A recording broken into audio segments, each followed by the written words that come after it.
నమస్తే welcome to special focus అభిమానంతో పాటు మన అవసరం క్రియేట్ చేయాలి అప్పుడే విజేతగా నిలిచేది నితీష్ కుమార్ కి పక్కాగా సరిపోయే మాట ఇది వయసు అయిపోయిందన్నారు ఈసారి కష్టమే అని తేల్చేశారు కుర్సీ కుమార్ అంటూ మీమ్స్ వేశారు ఇవన్నీ దాటి ఆయన దూసుకుపోతున్నారు 10వ ముఖ్యమంత్రిగా ప్రమాణ స్వీకారం చేశారు బిహార్ కా బాద్షా అనిపించారు పాటలీపుత్ర రాజకీయాల్లో ఎదురు లేని రాజుగా మిగిలారు 10 సార్లు ముఖ్యమంత్రి 20 ఏళ్లు బాధ్యతలు అసలు నితీష్ కుమార్ జర్నీ ఎలా సాగింది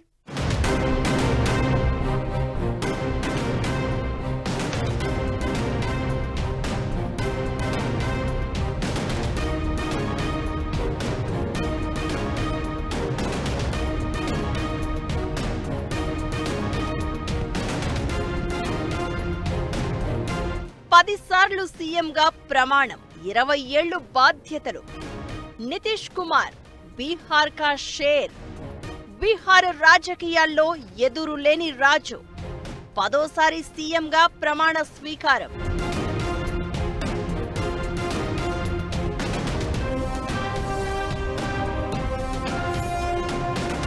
ఎన్నికల ముందు నితీష్ పై చాలా విమర్శలు అన్నింటినీ దాటి ఎలా దూసుకెళ్లారు పొత్తులు మార్చి రాజకీయాలను ఏలిన లీడర్ సీఎంగా నితీష్ 20 ఏళ్ల జర్నీ ఎలా సాగింది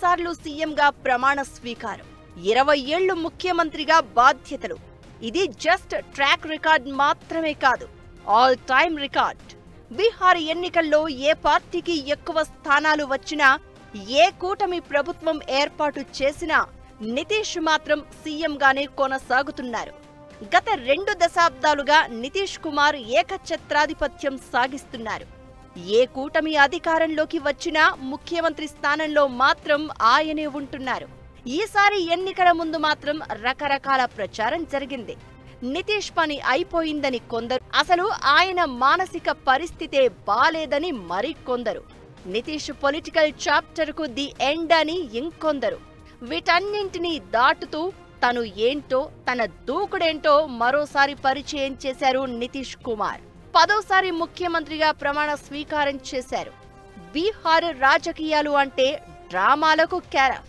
అలాంటి రాష్ట్రంలో ఆ పాలిటిక్స్ లో మకుటం లేని మహారాజులా వెలిగిపోతున్నారు నితీష్ బీహార్ కా షేర్ అనిపించుకున్నారు సాధారణ కుర్మి కుటుంబంలో పుట్టిన నితీష్ రాజకీయ ప్రయాణం ఓ మహా కథలా సాగింది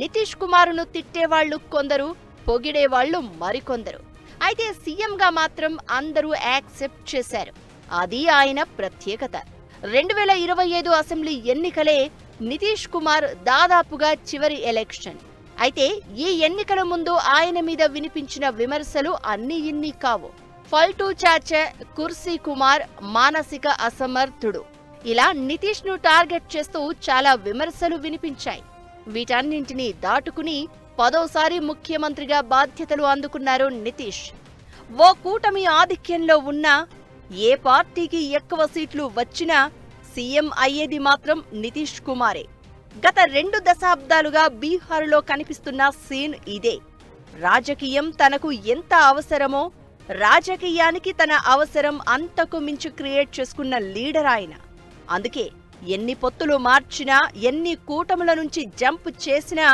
సీఎంగా ఆయనే ఉన్నారు ఉంటున్నారు కూడా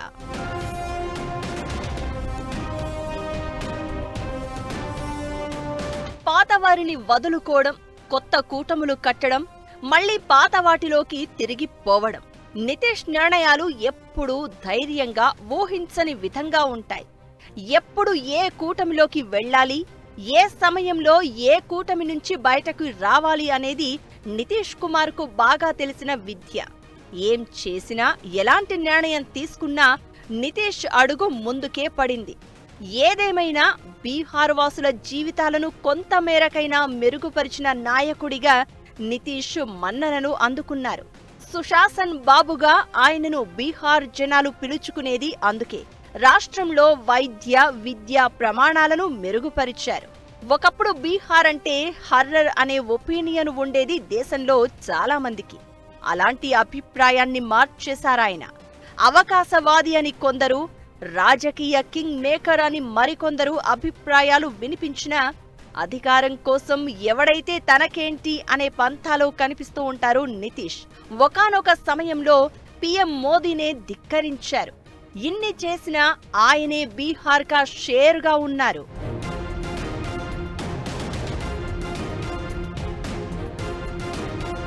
2000 సంవత్సరంలో నితీష్ కుమార్ మొదటిసారి ముఖ్యమంత్రి అయ్యారు.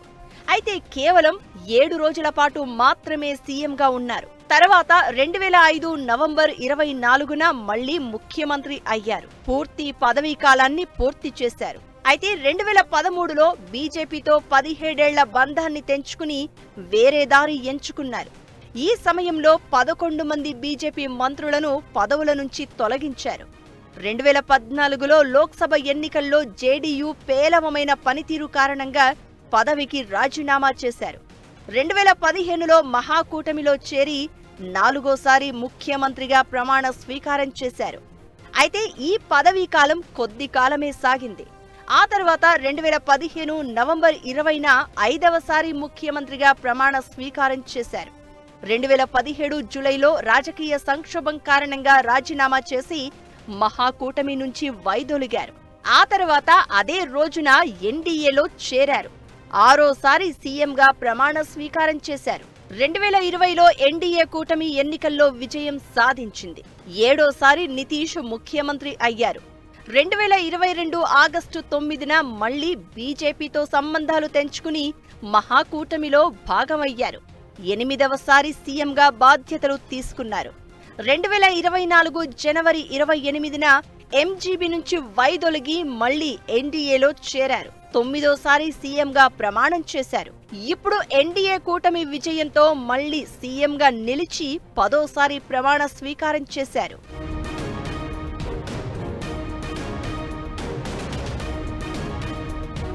పొత్తు ఎవరితో అయినా, భాగస్వామ్యం ఏ కూటమిలో అయినా ఎప్పుడూ తన సీటును మాత్రం కోల్పోకుండా జాగ్రత్తలు తీసుకున్నారు నితీష్.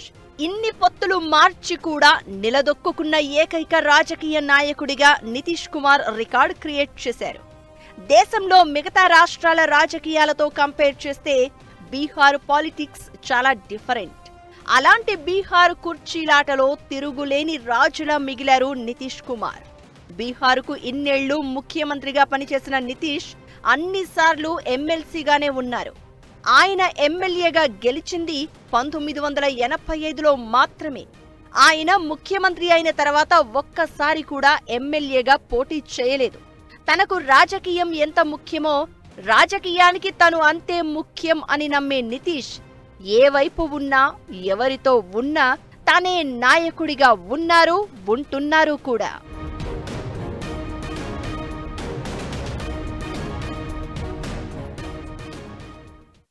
సుదీర్ఘకాలం ముఖ్యమంత్రిగా పనిచేసిన నితీష్ కుమార్ బీహార్ రాజకీయాలపై తనకంటూ స్పెషల్ మార్క్ క్రియేట్ చేశారు. పార్టీలతో పొత్తులు మార్చినా, కూటములతో భాగస్వాములు మార్చినా సరే బీహార్ రాజకీయాల్లో అనివార్యమైన శక్తిగా ఎదిగారు. అసలైన పొలిటికల్ జర్నీ ఎలా మొదలైంది? నితీష్ కుమార్ని స్పెషల్ లీడర్గా నిలబెట్టిన అంశాలేంటి? ఇప్పుడు 10వసారి ముఖ్యమంత్రిగా బాధ్యతలు స్వీకరించారు సరే, మరో 5 ఏళ్లు ఈయన సీఎంగా కొనసాగే పరిస్థితి ఉందా? బీహార్ రాజకీయాలపై జరుగుతున్న చర్చ ఏంటి?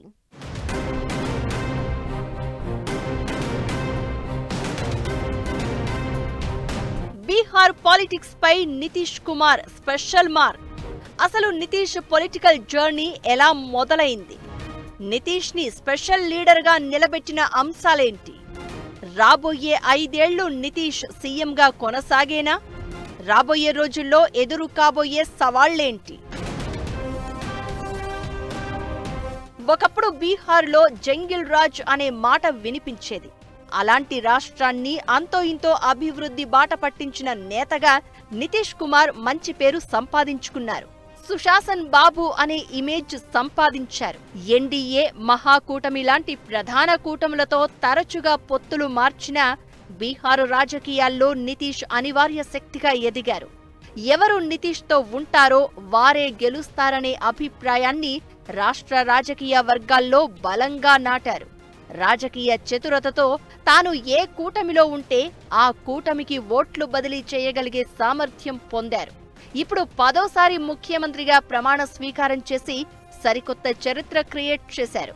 2005లో సీఎంగా పూర్తిస్థాయి బాధ్యతలు చేపట్టినప్పటి నుంచి రాష్ట్రం కోసం నిబద్ధతతో కష్టపడి పనిచేశాడనే పేరు సంపాదించారు.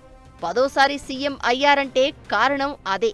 బీహార్లో ఆయన తీసుకువచ్చిన మార్పులే మరోసారి నితీష్కి పట్టం కట్టేలా చేశాయి. నితీష్ కుమార్ 10 సార్లు ముఖ్యమంత్రి అయ్యాడు బీహార్ కంటే అది ఊరికనే అవ్వలేదు.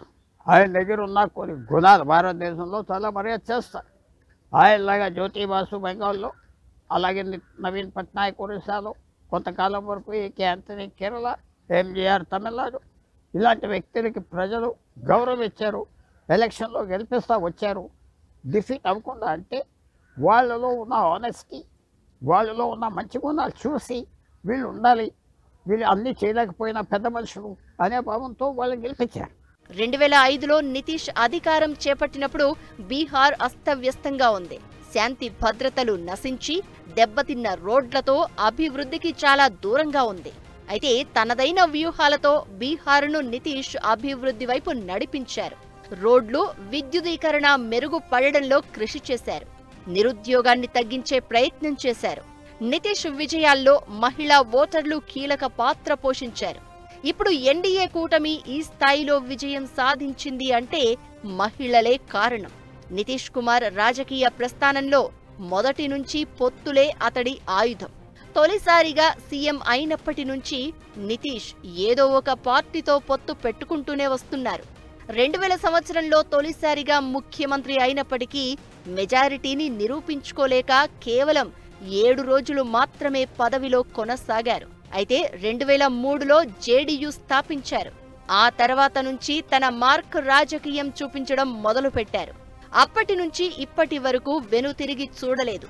ఆయన ఎవరితో ఉన్నా, ఆయనతో ఎవరు ఉన్నా ఆయనే సీఎం.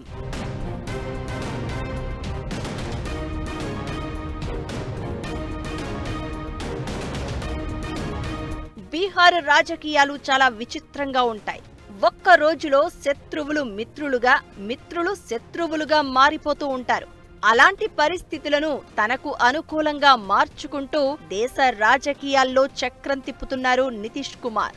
సోషలిస్టు నాయకుడు రామ్ మనోహర్ లోహియా ప్రభావంతో నితీష్ రాజకీయాల్లోకి వచ్చారు. 1977, 1980 ఎన్నికల్లో పోటీ చేసి ఓడిన నితీష్ 1985లో తొలిసారి అసెంబ్లీకి ఎన్నికయ్యారు.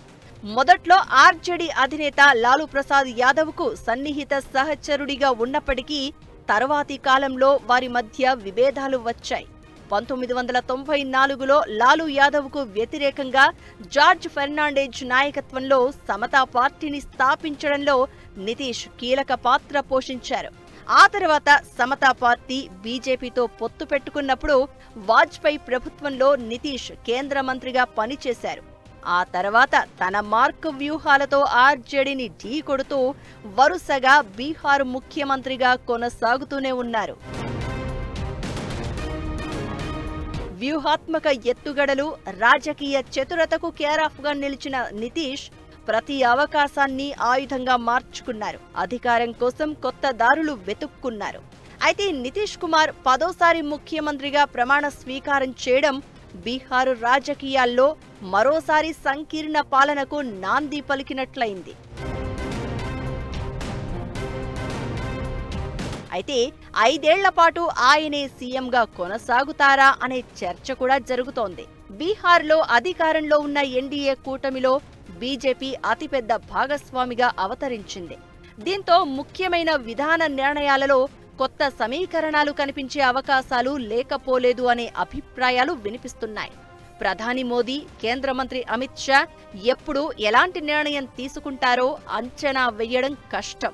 తాము నమ్మిన సిద్ధాంతం కోసం మోదీ, అమిత్ షా ద్వయం ఎంత దూరమైనా వెళ్లే రకం. ఇలాంటి పరిస్థితుల్లో నితీష్ పాలనా మార్క్ ఎన్డీఏ ప్రభుత్వానికి అతిపెద్ద సవాల్గా మారే అవకాశం ఉంటుంది అనే చర్చ జరుగుతోంది. ఇలాంటి పరిస్థితుల్లో ఆయన 5 ఏళ్లు సీఎంగా కొనసాగుతారా లేదా అనే చర్చ ఇప్పటి నుంచే మొదలైంది.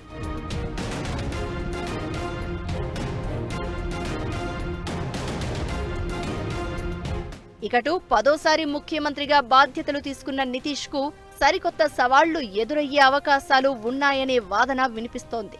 మరి ముఖ్యంగా ఉచిత హామీల విషయంలో నితీష్ సర్కార్ అడుగులు ఎలా ఉండబోతున్నాయనేది భవిష్యత్ రాజకీయాలను డిసైడ్ చేయడం ఖాయం.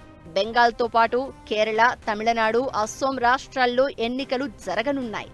వీటిలో బీహార్ పొరుగు రాష్ట్రం బెంగాల్ను ప్రతిష్టాత్మకంగా భావిస్తోంది. దీంతో బీహార్లో హామీల అమలు అనేది కీలకంగా మారనుంది. దీంతో ఎన్డీఏ సర్కారు అడుగులు ఎలా ఉంటాయన్నది హాట్ టాపిక్ అవుతోంది.